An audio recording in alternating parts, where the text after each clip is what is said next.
जो कमेटी बैठी थी और कमेटी ने बेहतरीन काम किया। मैं बधाई देना चाहूंगा चौधरी साहब का, जो इस कमेटी के चेयरमैन थे। क्या हिंदी से उनको कोई परहेज है? क्या हिंदी शब्द होने में कोई उनको हीनता लगती है? कैसे छोटी मोटी राजनीतिकरण की जाती है, बड़ा दुख होता है देख। गोयल जी, मुझे लगा कि थोड़ा परिप्रेक्ष्य हमारे माननीय सदस्यों को इस बिल का मिले, आपके माध्यम से कुछ बातें मैं रख पाऊँ जिससे आगे की चर्चा भी सार्थक होगी। और अंत में फिर मैं ज़्यादा समय नहीं लूँगा, अगर कोई विषय किसी माननीय सदस्य ने उठाए तो उतना ही सिर्फ जवाब देने का प्रयास करूँगा।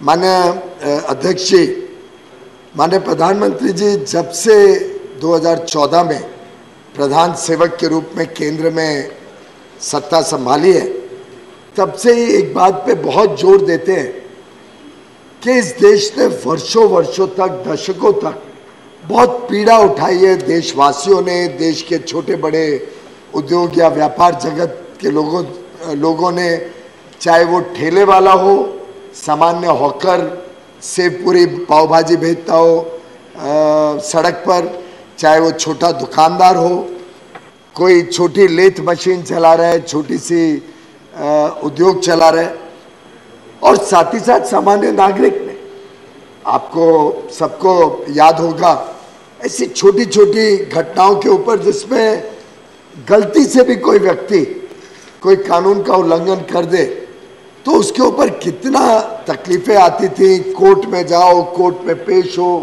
कोर्ट में अपनी बातें कोई वकील के माध्यम से रखो, और हो सकता है अंततः सिर्फ कोई फाइन होगा, लेकिन वो फाइन तक भी पहुंचने के लिए इतनी तकलीफें उठानी पड़ती थी कि लोग परेशान हो गए थे। ऐसे ही अफसरशाही चलती थी कि छोटी मोटी गलती के लिए व्यक्ति को परेशान किया जाता था, जेल का डर दिखाया जाता था। उस डर के नाते फिर और क्या व्यवहार होता था, मुझे लगता है हम सभी सफ़र कर चुके हैं इस लंबे सफ़र में, क्या क्या होता था। ऐसी परिस्थिति में माननीय प्रधानमंत्री जी ने 2014 से इस बात को प्राथमिकता दी कि सरकार भारत के जनता के ऊपर विश्वास रखेगी और विश्वास के साथ ही देश का कारोबार चलेगा, सरकार का कारोबार चलेगा। और जब जनता के ऊपर सरकार का विश्वास होगा तभी जनता का विश्वास भी सरकार के ऊपर। उसी को मद्देनजर रखते हुए माननीय प्रधानमंत्री जी ने गत 9 वर्षों में सभी मंत्रालयों को कहा कि एक एक विषय की गहराई में जाइए, एक एक कानून को जड़ से समझने की कोशिश करें, उसका क्या प्रभाव होता है, क्या फायदा नुकसान होता है, किस प्रकार से लोग पीड़ा में रहते हैं। हाँ, आवश्यक कई सारे ऐसे कानून हैं जो आवश्यक भी है, जिसमें जेल की भी सलाखों के पीछे भेजना पड़ सकता है। अगर कोई गंभीर कानून का उल्लंघन हो तो अवश्य जेल भी रहेगा प्रावधान। लेकिन सरल जो गलतियां होती हैं या कोई पहली बार गलती करता है उसको एक मौका दिया जाए, सुधरने का एक मौका दिया जाए कि वो आगे गलती ना करे। दंड हो, पेनल्टी के रूप में, फाइन के रूप में दंड हो, पर एक सरल व्यवस्था हो। इसको मद्देनजर रखते हुए गत 9 वर्ष में हम सब ने देखा लगभग 1500 कानून, कल्पना करिए 1500 लॉज को रिपील किया गया, पूरी तरीके से रिपील। कहते हैं ना, ignorance of the law is no excuse. पर अगर लॉज इतनी ज्यादा होंगी तो कोई, मुझे लगता है बड़े से बड़ा वकील भी सब लॉज की जानकारी नहीं रख सकता। ऐसी परिस्थिति में जो पुराने लॉज थे, कई तो गुलामी के समय के लॉज थे, ब्रिटिश के समय के लॉज थे, उन सबको रिपील किया गया। साथ ही साथ जो कंप्लायंस बर्डन है, जो सामान्य व्यक्ति को, छोटे दुकानदार को, छोटे उद्योग चलाने वाले को, सूक्ष्म या लघु उद्योग चलाने के वाले उद्योजकों को, जो कानून के दायरे में जो प्रोसेसेस, प्रोसीजर्स, कंप्लायंस करने पड़ते थे, उसको भी सरल करना या कई केसेस में तो उसको निपटाई देना।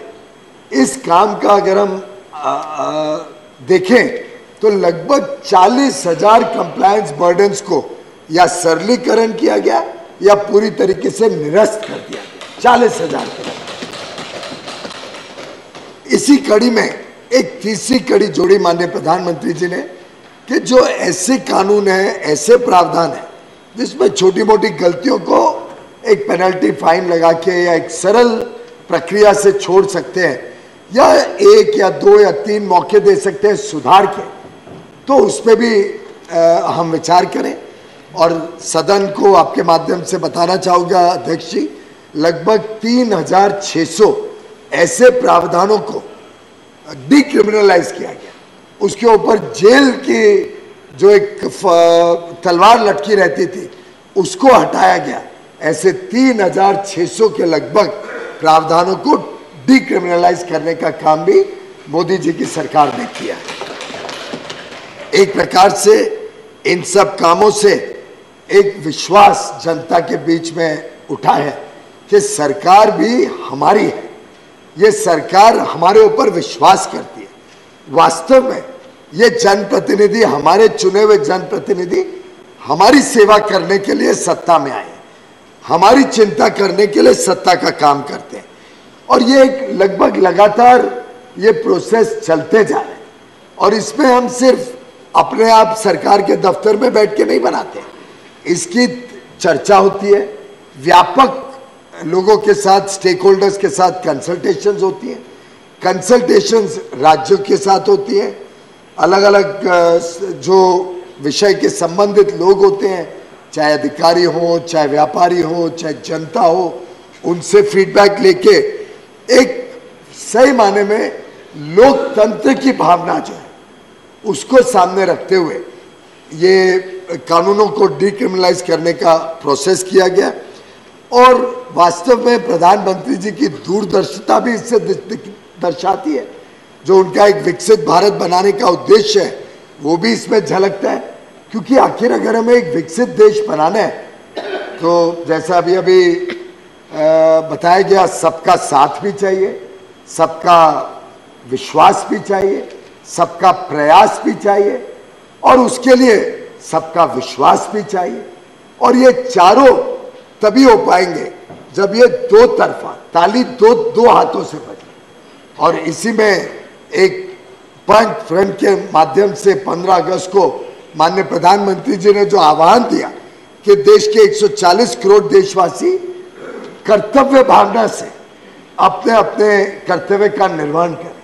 और जब व्यक्ति कर्तव्य भावना से निर्वहन करता है तो स्वाभाविक रूप से वो कानून तोड़ना नहीं चाहता, वो कानून के दायरे में अपना काम करना चाहता है। और कानून के दायरे में अगर काम करते हुए छोटी मोटी गलती हो तो फिर हमारा भी कर्तव्य बनता है, हम सब लॉ मेकर्स का कर्तव्य बनता है, सरकार का कर्तव्य बनता है कि हम भी जनता पे विश्वास रखें। और देखिए कितना बढ़िया नाम माननीय प्रधानमंत्री जी ने हमें सुझाव दिया।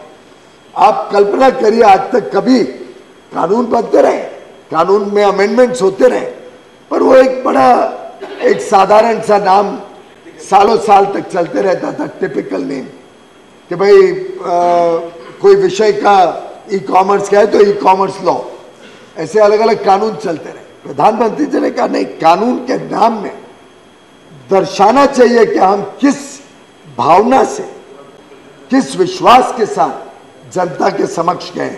तो जन विश्वास कितना अच्छा मैसेज लेके जाता है।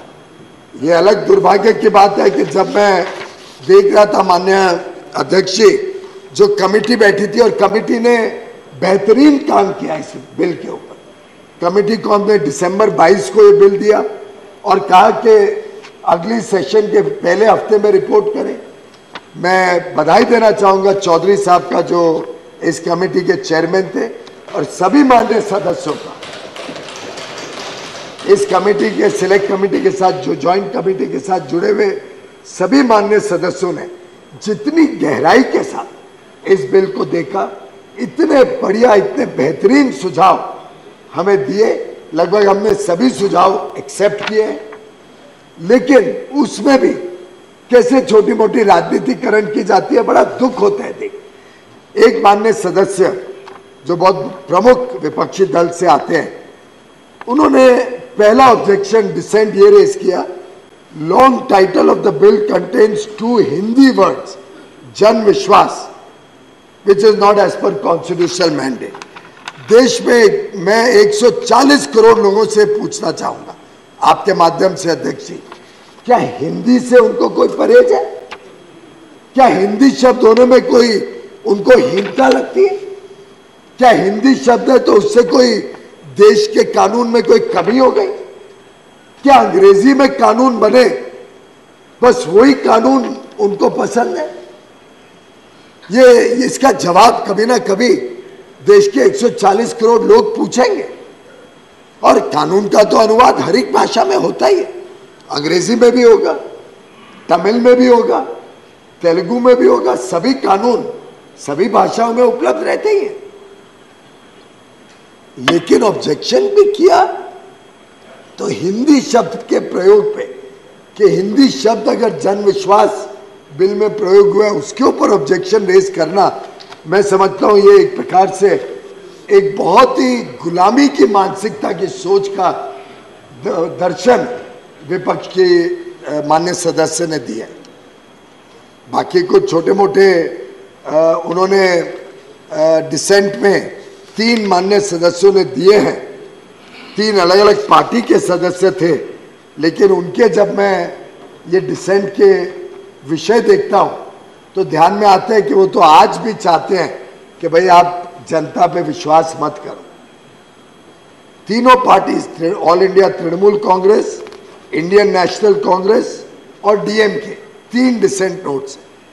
आज रहते हाउस में अपने डिसेंट को उजागर करते तो मैं और विस्तार से जवाब भी देता, लेकिन साधारणतः मैं अध्यक्ष जी आपका, आपके माध्यम से सभी माननीय सदस्यों का और देश का ध्यान इस पे आकर्षित करना चाहूंगा कि इनके डिसेंट से साफ जाहिर होता है कि ये ना तो देश की जनता पे विश्वास करते हैं, ना ये देश के छोटे कारोबारियों पे विश्वास करते हैं, ना ये छोटे सूक्ष्म लघु उद्योग चलाने वालों पे विश्वास करते हैं। इनके मन में तो हीन भावना है कि अगर कोई व्यक्ति व्यापार करे या उद्योग चलाए तो जरूर चोर होगा। ये भावना झलकती है इनके इस डिसेंट। क्या देश ऐसे चलेगा? क्या देश, विकसित देश ऐसे बनेगा? क्या नौकरियां ऐसे उत्पादन होगी अगर हम सभी को चोर करार करके ही कानून बनाए? प्रधानमंत्री नरेंद्र मोदी जी देश की जनता पे विश्वास करते हैं। प्रधानमंत्री नरेंद्र मोदी जी और हमारा पूरा जो व्यवस्था है वो देश के छोटे कारोबारों पर विश्वास करती है, छोटे दुकानदारों पर विश्वास करती है, और उन्हें विश्वास है कि देश के 140 करोड़ लोग मूलतः ईमानदार हैं। कभी गलती क्यों हो जाए ये बात समझ में आती है। हो सकता है कुछ लोगों ने गलत काम किए भी होंगे, सोच समझ के भी कुछ लोगों ने किए होंगे, लेकिन उन छोटे मोटे एक मिनिस्क्यूल माइनॉरिटी की वजह से हम देश के 140 करोड़ रुपए लोगों के ऊपर अविश्वास नहीं कर सकते। हम कुछ लोगों की गलतियों के लिए 140 करोड़ लोगों के ऊपर समस्या और कठिनाइयां नहीं थोप सकते। इस भावना को सामने रखते हुए एक बिल में, और ये भारत के इतिहास में पहली बार हुआ है कि एक साथ एक बिल में सभी मंत्रालय, जो होल ऑफ द गवर्नमेंट का प्रधानमंत्री जी का अप्रोच है, लगभग आप देखेंगे 19 अलग अलग डिपार्टमेंट सरकार के एक साथ एक कानून में जुड़ के यहाँ पे आए। 42 ऐसे अलग अलग कानून है, 42 एक्ट्स ऑफ पार्लियामेंट, जिसमें संशोधन एक साथ लाया गया है माननीय अध्यक्ष, और 183 प्रोविजंस, हम तो 182 लाए थे, कमिटी ने एक बड़ा अच्छा सुझाव दिया, उसको हमने स्वीकार करके अब 183 प्रावधानों पे डीक्रिमिनलाइजेशन करने का काम इस एक ही बिल के माध्यम से माननीय प्रधानमंत्री नरेंद्र मोदी जी के मार्गदर्शन में, उनके आशीर्वाद से, उन्होंने जिस प्रकार से हमें सुझाव दिए, गाइड किया और सोचने का ढंग बदला, मानसिकता बदली, सरकार और देश दोनों की मानसिकता बदली कि देश विश्वास पे चलेगा, देश एक दूसरे पे विश्वास करेगा। जनता सरकार पे विश्वास करती है।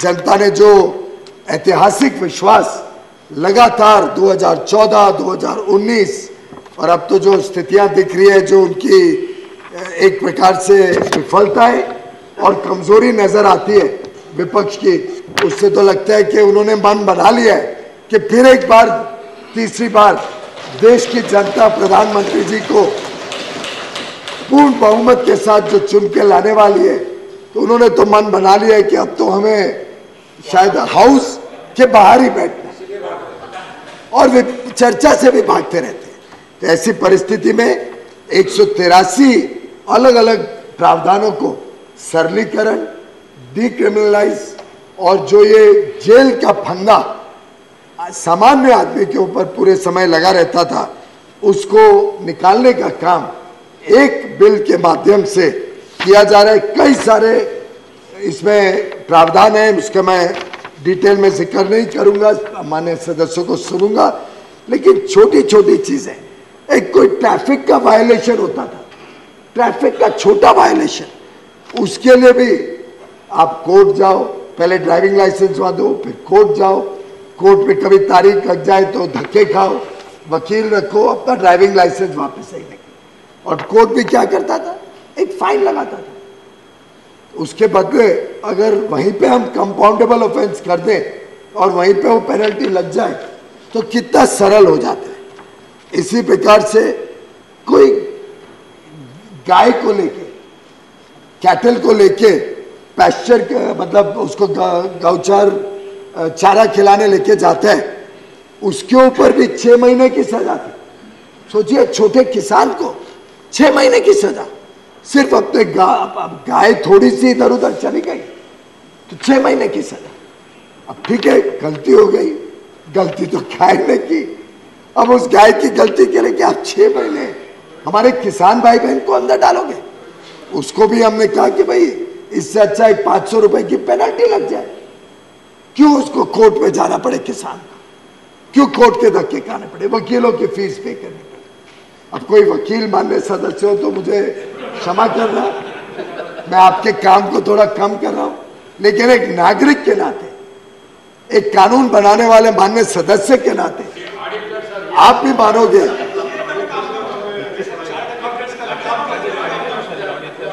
हाँ मैं वैसे चार्टर्ड अकाउंटेंसी भी पढ़ी है और लॉ भी पढ़ी है, तो मैं तो दोनों तरफ से मार खा रहा हूं। पर देश की जनता सर्वप्रिय, देश की जनता की चिंता हम सबका धर्म है, हम सबका दायित्व है। और माननीय प्रधानमंत्री जी ने जो बीड़ा उठाया है देश की दिशा भी बदलने का, देश की दशा भी बदलने का, जो बीड़ा उठाया है कि देश को एक विकसित देश बनाना है, जो बीड़ा उठाया है कि हम कठोर से कठोर काम भी करना पड़े तो करेंगे, लेकिन देशहित और जनहित सिर्फ यही 2 धर्म रहेंगे इस सरकार के, उस धर्म का पालन करते हुए ये जन विश्वास बिल आपके समक्ष पेश किया। बहुत बहुत धन्यवाद। धन्यवाद। Motion moved. There is one amendment by doctor V Shivadasan for reference of the Jan Vishwas amendment of provisions bill 2023 as passed by Lok Sabha to a select committee of the Rajya Sabha. Member may move the amendment at this stage without any speech. Dr. V. Shivasan, not present.